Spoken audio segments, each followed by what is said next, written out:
लोकशाही मराठीच्या बातमीचा इम्पॅक्ट पाहायला मिळतोय। दहिसरच्या एकसर गावातील 7 एकरचा भूखंड घोटाळा आणि अल्पेश अजमेरा बिल्डरचा सर्वात मोठा घोटाळा लोकशाही मराठीनं समोर आणलेला होता। प्रस्तावित रुग्णालयाची जागा नफेखोरीसाठी लाटलीये का हा मुद्दा त्यानंतर उपस्थित झाला। मात्र प्रस्तावित रुग्णालयाकरता कोणतंही पाऊल उचलण्यात आलं नाही।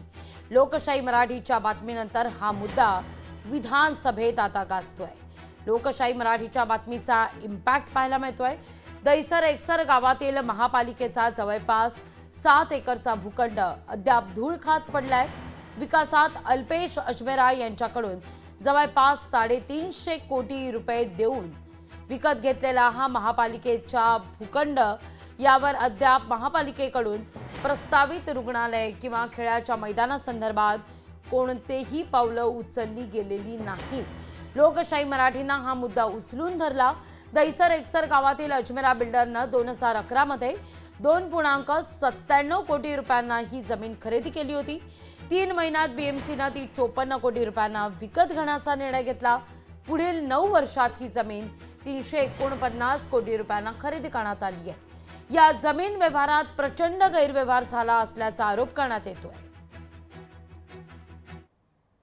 माझी वारंवार मागणी आहे की तो जो भूखंड आहे त्या भूखंडावरती राहणारे जी लोक आहेत त्या लोकांचं पुनर्वसन तिकडेच व्हायला पाहिजे आणि जे रिझर्वेशन आहे त्या रिझर्वेशनमध्ये हॉस्पिटल व्हायला पाहिजे।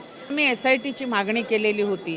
ती SITचा काय रिपोर्ट आला तो सरकारने द्यावा आणि जे लोक ह्याच्यामध्ये सहभागी आहे, जे अजमेरा आहे, ह्या सर्वांवर जी काही SITच्या रिपोर्टप्रमाणे कारवाई करणं हे गरजेचं आहे आणि ती लवकरात लवकर करावी अशी सुद्धा काल मी ह्याच्यावर मागणी केलेली आहे। सत्ताधारी आमदार जर म्हणत असतील तर भ्रष्टाचारामध्ये सरकार अखंड बुडालेला आहे असा त्याचा स्पष्ट अर्थ होतोय आणि त्यालाच सत्ताधारी आमदार आम्ही विरोधक म्हणू तर हा विरोधकांचा आरोप असतो। सत्ताधारी पक्षाचे आमदार जर अशा प्रकारचा आरोप करत असतील तर मग याचा अर्थ स्पष्ट आहे की सरकार भ्रष्टाचाराला खतपाणी घालत आहे आणि भ्रष्टाचारांना कारवाई करण्यासाठी सरकारची हिंमत नाही।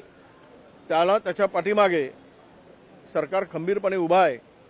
हाच मेसेज सरकारला द्यायचा आहे की आम्ही भ्रष्टाचारी असतील, महाराष्ट्र लुटणारे असतील, गैरप्रकार करणारे असतील, दरोडेखोर असतील, चोर असतील, डाकू असतील, लुटेरे असतील, हे काही तुम्ही बोंबला आम्ही त्यांच्यावर कारवाई करणार नाही कारण ते आमचे सोबती आहेत असं सरकारला म्हणायचं असेल। मग हा विषय वारंवार चालू आहे।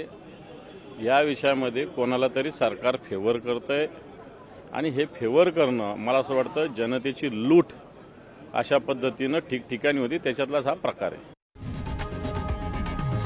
लोकशाही मराठी ऐका, पहा, जागरूक रहा।